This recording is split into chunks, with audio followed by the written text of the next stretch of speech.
বিদ্যাভারতী উত্তরবঙ্গ পরিচালিত বিদ্যালয়গুলিতে জেলাভিত্তিক বিজ্ঞান মেলা 2024 অনুষ্ঠিত হলো আজ 22শে জুন 2024 হেমতাবাদ সারদা শিশুতীর্থ ও সারদা বিদ্যা মন্দিরে। এতে প্রায় বিদ্যাভারতী উত্তরবঙ্গ পরিচালিত 18টি বিদ্যালয়ে ছাত্রছাত্রীরা এই বিজ্ঞান মেলায় অংশগ্রহণ করেছে। বিদ্যালয় ভিত্তিক বিজ্ঞান মেলায় যারা প্রথম হয়েছিল তারাই জেলাভিত্তিক বিজ্ঞান মেলায় অংশগ্রহণ করার সুযোগ পেয়েছে।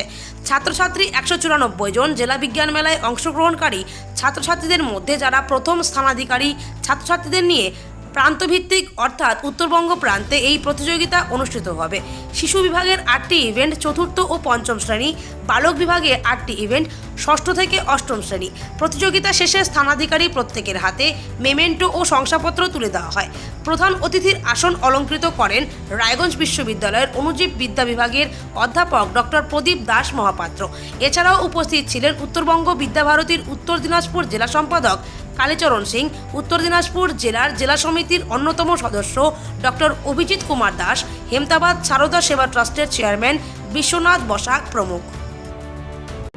নমস্কার, আমি কালীচরণ সিং, জেলা সম্পাদক, উত্তর দিনাজপুর জেলা।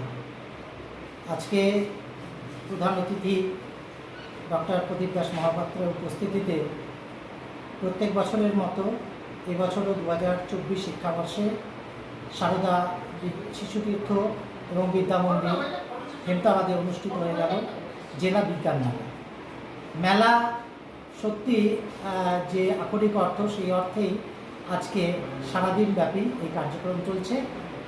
এখান থেকে একটি বার্তা বিষয় সম্পর্কে বলেছেন আমাদের শ্রদ্ধেয় দাদা বলেছেন। তো একটাই কথা বলতে চাইব, ভাই বোনেদের আমরা জানি যে সমস্যাই আবিষ্কারের জননী। সেখান থেকে বলবো, ভাই বোনেদের সমস্যার সম্মুখীন হতে দিন। অভিভাবকরা যারা রয়েছেন তাদের কাছে বিশেষ অনুরোধ রেখেছি। এর মাধ্যমেও আমি এই অনুরোধ করতে চাই, ভাই বোনেদেরকে একটু সমস্যার সম্মুখীন হতে দিন। তারা যদি ফেস করে তাহলেই বুঝতে পারবে এবং সেখান থেকে বিজ্ঞান যে বিষয় সেটা কিন্তু উঠে আসবে এবং কী করে সেখান থেকে মুক্তি পাওয়া যায়, এই উদ্ভাবনী ব্যাপারটা তাদের কাছে আসবে। আর সেখান থেকেই তারা এক একজন বৈজ্ঞানিক হবে। আর সেই নিরিখেই আমাদের বিদ্যালয় স্তরগুলোতে হয়ে গেছে, এখন জেলা ভিত্তিক হচ্ছে।